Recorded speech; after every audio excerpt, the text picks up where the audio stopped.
14 декабря в читальном зале БГПУ имени Мифтахиддина Акмуллы состоялся методологический семинар на тему «Профессионально-личностное развитие и саморазвитие субъектов исламского образования».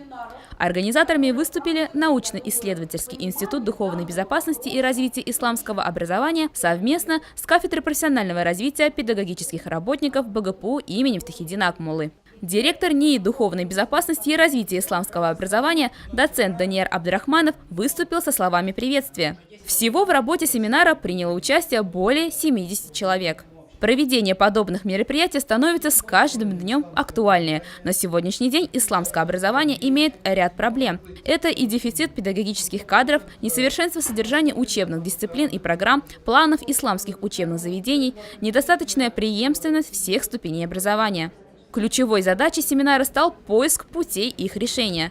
Значимость непрекращающегося личностного и профессионального саморазвития стала очевидна, как и необходимость повышения образовательного и культурного уровня мусульманских священнослужителей, создание соответствующих условий для развития мактабов и мадрасы, усиление роли семьи и воспитания.